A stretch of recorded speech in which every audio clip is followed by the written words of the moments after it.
maravilhoso, referência para todo mundo que gosta de jornalismo, e também o escritor Geraldo Lemos, sobre as previsões que o médium Chico Xavier fez há 48 anos no programa Pinga Fogo. Uma delas foi o debate central da nossa entrevista, a data limite. Vamos acompanhar um trechinho desse episódio.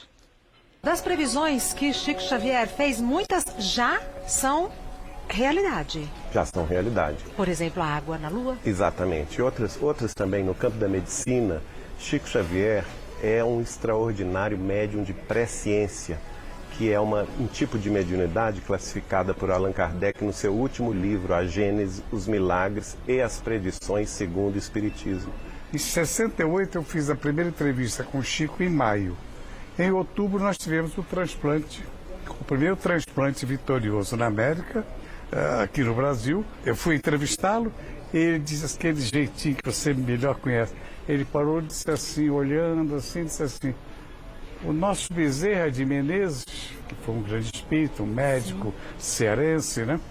E disse assim, está nos dizendo aqui, o órgão de plástico será uma solução. A ciência francesa tem 2, 3 anos que anunciou oficialmente a descoberta, né? Nós temos também um trechinho do Chico fazendo essas previsões. Vamos ver, que a gente relembra um pouco dele. Se não entrarmos numa guerra de extermínio nos próximos 50 anos, então nós podemos esperar realizações extraordinárias da ciência humana partindo da Lua. E essa data limite, Geraldo, que dá até um frio na barriga? Aquilo que ele falou no programa Pinga Fogo em 1971, se a humanidade vencer esse período nos próximos 50 anos, vencer a tendência belicista das grandes nações, sem nos lançarmos a uma guerra de destruição nuclear, que seria devastadora, que teria consequências imprevisíveis para a própria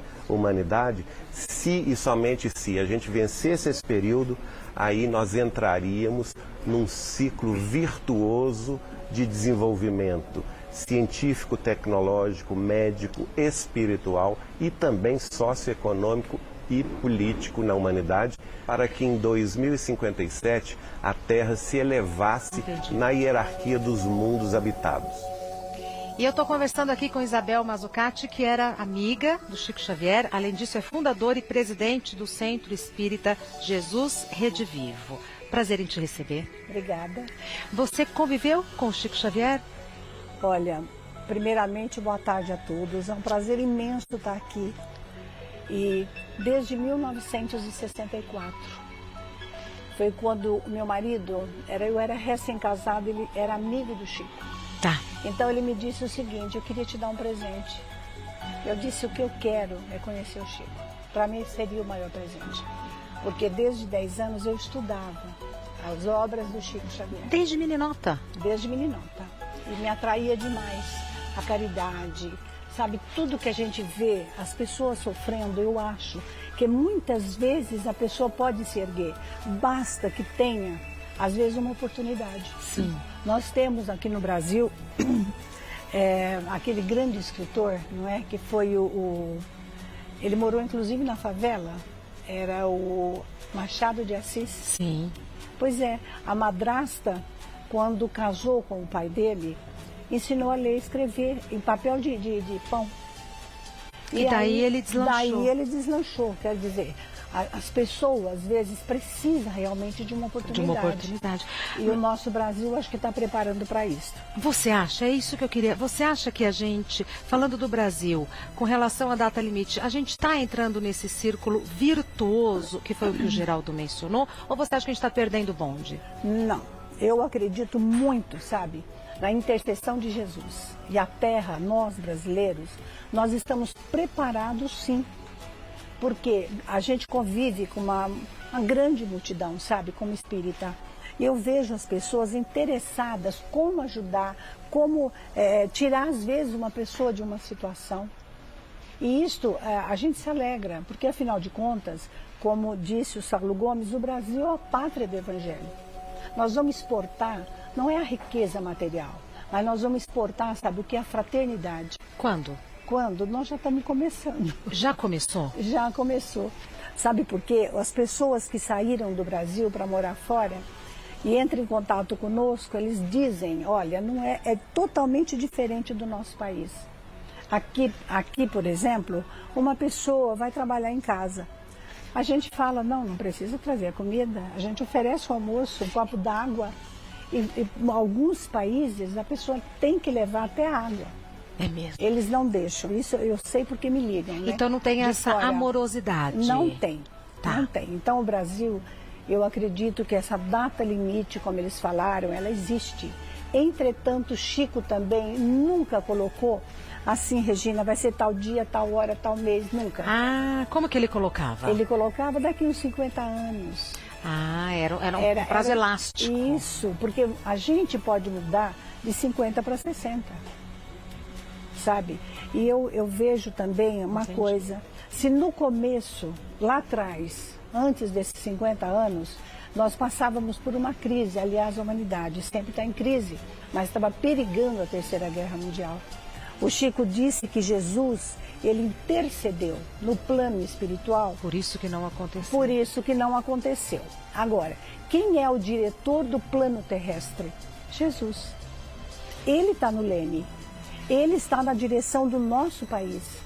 Então, ele pode interceder mais uma vez.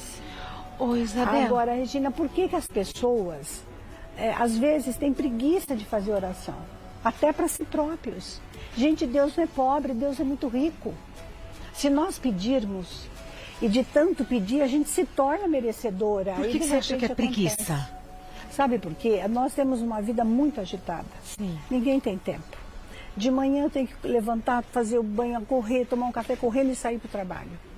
A pessoa esquece que tem que alimentar a alma. Porque, afinal de contas, nós temos, não é só essa matéria. Nós temos, de fato, uma alma. Que é mais importante que a matéria. Que é mais importante, sabe? E essa importância nós esquecemos às vezes. Isso você falou que começou a estudar o Espiritismo com 10 anos. Isso o Chico te ensinou? Isso você já tem com você? Porque o seu relacionamento com o Chico, realmente, seu e seu marido, era de amizade. Né? Era um relacionamento próximo. Sim, mas eu ia mais para assistir o trabalho. Sabe? A gente assistia e participava. Como que era? Olha, Regina, quando eu fui pela primeira vez, Uberaba, naquela época, em 64, não tinha o que tem hoje. Eles não estavam preparados. Isso é da época? Sim, deixa eu ver. Não, esse não faz tanto tempo. Tá. Então, veja bem, Uberaba não estava preparada para receber as caravanas. Porque, de repente, o Chico lá era milhares de pessoas. Ele não cobrava nada? Absolutamente nada. Nunca cobrou? Nunca, nunca, isso eu posso afirmar. E ele sempre teve do lado dele o Eurípides. Sempre, sempre. Até hoje, eu preciso falar que as lembranças do Chico Xavier, porque não é museu, tem que pôr lembranças, né? Uhum. Então, quando eu entro, eu procuro ver realmente com olhos críticos. A gente como dona de casa, mulher, Exato. Eu quero ver se tem um pó, se tem alguma coisa fora. Nunca encontrei. Nunca. Eurípides era um amigo, era uma entidade? Quem era Eurípides? Eurípides era o filho adotivo do Chico. Tá. E sempre cuidou dele com extremo zelo? Extremamente. Basta te falar que... Olha ele lá. Basta falar que Eurípides, ele... Quando ia dormir, o Chico levava um copo de leite para ele.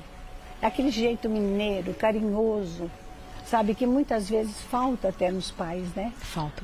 Porque o Chico falava uma coisa muito importante, ele dizia, o olhar de uma mãe alimenta um filho. Ou recrimina, né? A gente tem que ter muito cuidado como mãe, até para olhar, né, Isabel? Sim, a gente tem que ter, mas o filho mesmo errando. Isso, tem que ser um olhar amoroso. Com aquele amor, de perdão já, mas depois não faça mais. Claro. Então, e aí, depois que o Chico foi envelhecendo, foi ficando doente, o Eurípides passou a levar o leite para ele. Então ele dizia, eu era o seu pai hoje, você é meu pai. É muito bonito, então a gente tem uma admiração muito grande. A Donda, por exemplo, a Neuza, era uma pessoa muito próxima do Chico, muito próxima. E quem era a Neuza? A Neuza, ele chamava ela de Donda. É uma pessoa que eu conheci muito lá atrás e que ela cuidava de pessoas. Eu posso só citar um exemplo. Tinha uma senhora negra, dá licença. Toda à vontade. Estão batendo papo em casa. Então, tinha essa senhora chamada Dona Maria. Ela teve que amputar as pernas, os braços, tirou as mãos, ficou só um toco, não falava mais, e a Neuza punha em casa, sabe? E ela cuidava como se fosse o parente mais próximo dela. A gente percebia, por exemplo, quando vinha uma pessoa, a gente fala portadora de uma energia negativa, ela gritava, ah! E quando era uma pessoa que levava paz, amor, sabe? Ela, com aquele toco, ela batia, como que palmas, né? E acontece que o Chico ia uma vez por semana visitar a Dona Maria. Um carinho assim com a Neuza, com todo mundo. Então, depois, quando ela ficou doente, abriu feridas, Chico disse para a Neuza, coloque agora no hospital. E lá ela faleceu. Mas a grande surpresa é que, de repente, Maria Dolores, que é uma poetisa que comunicava com Chico Xavier, contava histórias através da poesia. Tá. Então, ela veio contando que a Dona Maria fora a Marquesa de Carandaí. E ela tinha um orgulho muito grande. Quando ela faleceu, ela ficou sofrendo muito, muito, até que a misericórdia de Deus a recolheu. Ela foi levada para uma colônia, aonde ela passou a trabalhar, lavar louça, fazer qualquer serviço. Mas chegou uma hora que o diretor a chamou e disse, olha, você vai ter que agora reencarnar. E você vai ter uma reencarnação muito difícil. Você não vai ter paz, não vai ter família, você vai ter que amputar as pernas, braço, e não vai falar. Agora, se você não aceitar, você vai ter que voltar para aquele lugar que você estava. Tá. E ela aceitou. Reencarnou. Reencarnou. Ela enfrentou tudo aquilo. Mas Deus é tão misericordioso que eu costumo dizer assim, Deus manda aprovação, mas manda solução. Por quê? Apareceu a Neuza na vida dela. Exato. E essa menina, ela cuidou como parente, né? Mas ela entrou numa fila lá desencarnada e o diretor levantou e veio trazer o diploma na mão dela, porque ela tinha passado no teste. E como é que você tem contato com essas histórias, Isabel? Através da minha ida ao Uberaba. E os livros dele, né? O Chico já deve ter uns 500 livros. Por exemplo, os romances do Chico. São coisas que, sabe... São histórias belíssimas. Belíssimas. Independente de religião, independente de qualquer coisa, as histórias são belíssimas. São verídicas, né? Então, tinha, por exemplo, o livro Paulo Estevão. Ali, quem lê, entende um pouco mais o que é ser cristão. Quando se fala de perdão, as pessoas dizem, não estou preparada, que isso, não perdoo. Gente, lê o livro, vocês vão ver. Qual livro? Chama Paulo Estevão. Tá, Paulo Estevão. É, Paulo Estevão, romance do Emmanuel, né? Então, esse romance mostra o que é o perdão. Ô Isabel, você conviveu com nesse ambiente? Sim. 50 anos depois, você vive num outro ambiente. Isso. Você acha semelhanças positivas entre as duas situações? A impressão que a gente tem é que deu uma desandada pro pior. Não, é assim, eu acho que os livros do Chico são intocáveis. Isso veio de lá para cá, porque o médium, ele é um filtro, ele vai filtrar o que os espíritos estão passando. Tá. Nem sempre o médium é um filtro que a gente pode dizer bom, não é? Tem uns que quebram, tem uns que... Explica muita coisa. Então, Chico, o filtro mediúnico de Chico Xavier era o mais puro, pelo menos que se tem notícia. Entendeu? Porque muitas vezes ele nem participava.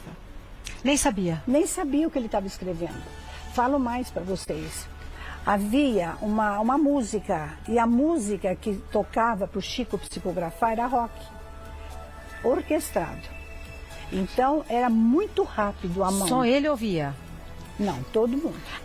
Ficava todo a mundo. música, o rock tocando? O rock tocando, orquestrado, e o Chico psicografando. Então, se a música era lenta, era mais lenta a mão. Quando eles punham rock, aquilo ia, que era uma E quem determinava que música que ia colocar? O Chico pedia? Havia como que um gesto. E aí a pessoa que tomava conta do som já sabia. E outra coisa, os papéis eram de sulfite. Então ele sempre começava, se você pegasse uma régua e medisse, ia ser sempre a mesma coisa. Ele começava sempre assim. Quando você colocava as mensagens, batia igualzinha. E assim, tinha que ser aquele lápis que era da Faber. Eu sei. E ele pegava, principalmente quando era Emmanuel. Sempre a lápis. Sempre a lápis. Sempre. Outra coisa que me chamava atenção é porque conforme ele ia psicografando, tinha a dona Isilda, né, que ficava na ponta da mesa perto dele, tirava e ela ia virando as mensagens, ela ia virando. Gente, como é que pode? Ele já estava na psicografia quando ele saía da salinha. Naquela psicografia era o Dr. Bezerra de Menezes. Era 3.000, 5.000 receitas numa noite. Havia uma fenda na porta e um aparador.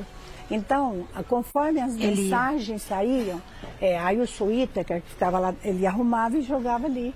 E o povo lá fora estava esperando e chamava o nome. Tinha pessoas que não estavam presentes. Era em cima a doença que a pessoa sentia.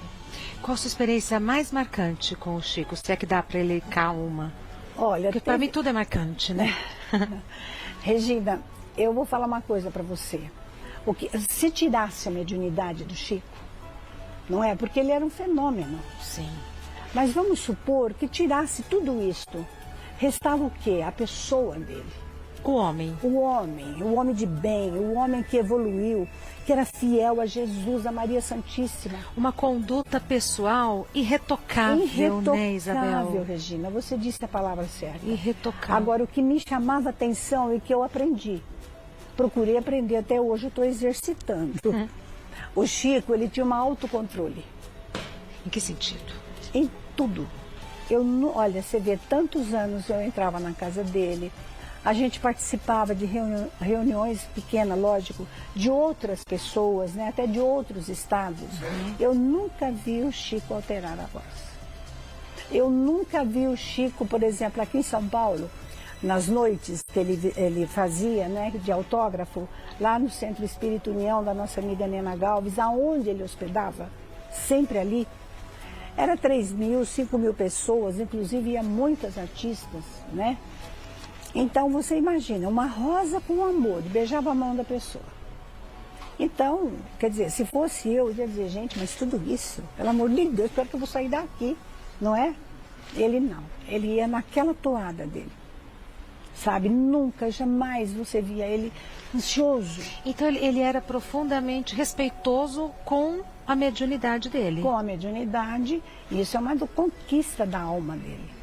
Porque a mediunidade pode existir, existe em qualquer pessoa. Entretanto, o Chico, ele tinha essa grandiosidade.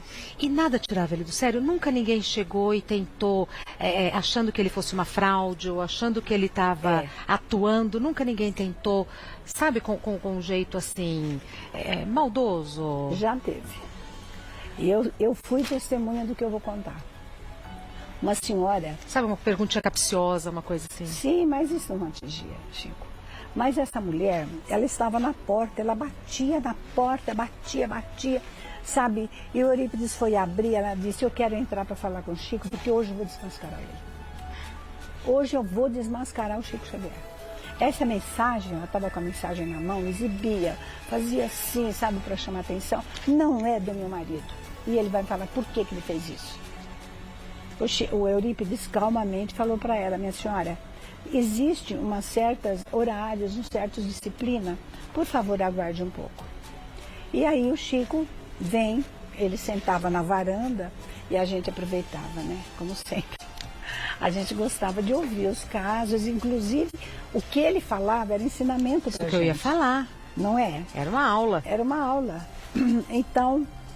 ele sentou e a turminha tudo em volta, coisa e tal. Ele tranquilo? Tranquilo, muito tranquilo.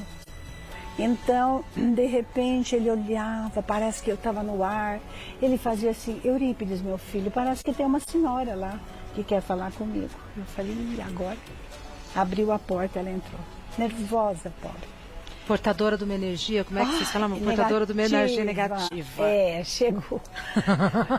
Então ela chegou nervosa, coisa e tal, chegou e falou assim, Chico, olha, ele punha a mão aqui. Nele? Nele. Aí olhou para ela, ela falou assim, você é um farsante. Olha aqui, você está vendo isto? Isso nunca é do meu marido. Por que você fez isto? Ela parou de falar, o Chico perguntou para ela, minha senhora, minha irmã, eu te cobrei alguma coisa? Não, você não cobrou. Ele falou, pois é, porque se teu marido está aqui, insiste muito para que eu te dê um recado. Me perdoa, mas ele está pedindo muito. Ele está dizendo, para quando você chegar em casa, aquele veneno que você comprou e pôs do lado onde ele dormia, no criado mudo, por favor, ele pede, não queira morrer para encontrar ele, porque senão você não vai encontrar. Olha, ela estava em pé. A gente assustou, porque ela caiu de joelho, aí queria beijar o pé dele. Quer dizer, o ser humano é assim. Isabel. Pois é, o ser humano é assim. No mesmo instante que está ali brigando, já quer beijar os pés. Veja como muda, não é? Isso é um desequilíbrio. Isso é um desequilíbrio. É um desequilíbrio, eu nunca vi isso nele. Aí ela se convenceu. Sim, naquela hora ela pedia perdão, ela falou, comprei o veneno sim, eu ia me matar. Então você veja, né? Se ela não tivesse ido lá desconfiada do Chico, ela teria se matado. Teria se matado. Aí eu te falo, é a vontade de Deus? Claro que não. Então nem tudo que acontece a gente pode atribuir a Deus. Agora, por que Deus não mandou na hora ali um anjo da guarda, alguma coisa para conter? Muitas vezes acontece pela nossa imprudência. E nós vamos aprender conosco mesmo, com o nosso sofrimento, que não valeu a pena, porque não vai encontrá-lo no plano espiritual. Mas... E uma vez... Conta. Ai, desculpa. Não, vai, conta.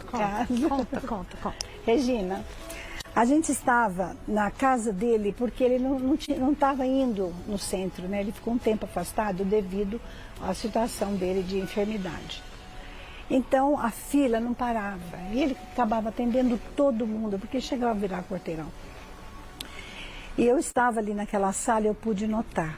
Então, a mulher chegou e disse, chorando. Até eu chorei, sabe? Porque tem hora que a gente é humana, você vê o sofrimento alheio. Então, comove. Ele disse assim, olha, ela chorando, falou, Chico, nós somos espíritas. Nossos filhos casaram. Nós poderíamos agora ser muito felizes. Por que ele se matou, Chico? E ele sabe das consequências. Eu estou muito preocupada, porque do lado de lá ele vai sofrer muito, Chico. O Chico olhou para ela com toda tranquilidade e disse, minha irmã, aqui está a justiça, o Ministério da Justiça Divina, mas do lado está o Ministério da Piedade. Pronto. Confortou. Saiu de lá mais tranquila. Pronto, acabou. Para lidar com a dor, mas de um outro jeito. De outra forma. Isabel, o que você anda fazendo hoje? Você continua com o centro? O que você faz? Regina, ele falava para mim, eu ainda continuo indo ao Uberaba. Continua? Continuo, sim. Eu vou assiduamente, porque eu agradeço muito a Neuza, ao Eurípides, sabe? Nossa, é uma amizade que eu acho que não é uma família. É uma família, né? A família espiritual. Então ele diz o seguinte, ele fazia assim para mim, Isabel, o teu lugar, aí ele fazia assim, é lá, ó, no meio da mãe e da criança pobre. E para mim não era nenhuma revelação, porque desde que eu me entendo por pessoas, eu não posso ver uma mãe sofrer. Mexe muito com o meu coração, gente. Como é difícil a mãe, sabe, preocupada porque os filhos nem telefonou, hoje com celulares, ela quer toda hora, onde você está, com quem você está. Isso mexe com o meu coração, sabe? E aí, eu desde menina, eu fazia campanha e ia para as favelas. Mamãe teve 11 filhos, eu sou a última. Caçula? Caçula. Então, todo mundo manda na gente. Todo mundo pensa que manda. Todo mundo pensa que manda. Então, eu ia mesmo de sábado, sabe, para as favelas. Eu levava aquilo que eu conseguia. Eu já comecei a orientar a criança dentro, eles falam catecismo, mas é evangelização. Comecei a lidar com a mocidade e trabalhando com a mediunidade também. E quando eu conheci o Chico, que ele falava isto, é o maior prazer da minha vida, a maior honra para mim. Então chegou um dia que ele olhou para mim e disse: minha filha, está na hora de você começar o seu trabalho. Eu olhei para ele e falei: que trabalho? Ele falou: faz evangelho com as portas abertas. Ele deu a entender que eu tinha realmente que abrir um centro. Mas eu, muito boba, falei para ele: aí abriu a porta para quê da minha casa? Ele falou: não, filha, você vai ter uma casa espírita. Falei: eu não sei montar trabalho, não. Sou muito vaidosa ainda, né? Imagina, eu logo imaginei que eu ia ter que ficar ali meio... Ele disse: não, Isabel, é só você observar que o trabalho monta sozinho. E montou. É mesmo? É mesmo. Então eu comecei hoje o Rede Vivo, porque ele que pôs tudo assim, sabe? O nome, Jesus Rede Vivo. Eu comecei no fundo da minha casa, no salão que a gente tinha. Meu irmão emprestou um sobrado, fiquei 2 anos lá e comprei um terreno. Nesse terreno, eu lembro que meu marido era advogado. Eu paguei 36 vezes. Então ele virou para mim e disse assim: você vai sujar meu nome. Eu falei: antes de sujar, você paga. Tão fácil, não é? Mas não sujou, porque a gente trabalha em grupo, em equipes. Sozinho ninguém faz nada. Lá é o início, ó, ali, ó. Lá eu comprei aquele terreno. Já tinha uma construção lá no fundo. E uma Kombi, né? Que uma Kombi salva a vida da gente, né, Isabel? Mas deu para fazer muita coisa.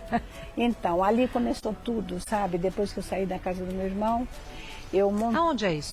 Jardim Vila Formosa. Tá. Zona Leste. Zona Leste. É. Então, a gente fez realmente um sobrado grande, onde é a Continua creche. aí? Continua. Nesse mesmo lugar? Nesse mesmo lugar. Ali eu comecei a atender as mães da favela Vila Sésamo e Santo Eduardo. Mas que tipo de orientação que você dá para as mães? Elas vão para a sala de aula. Não é que você dá, não. Elas vão para a sala de aula e cada sala de aula tem 2 monitoras. Então vamos conversar qual é o problema, por que tanto sofrimento, por que será que nossos filhos de repente recebem tanto amor e descamba. A gente ia explicando e foi aparecendo os voluntários, né?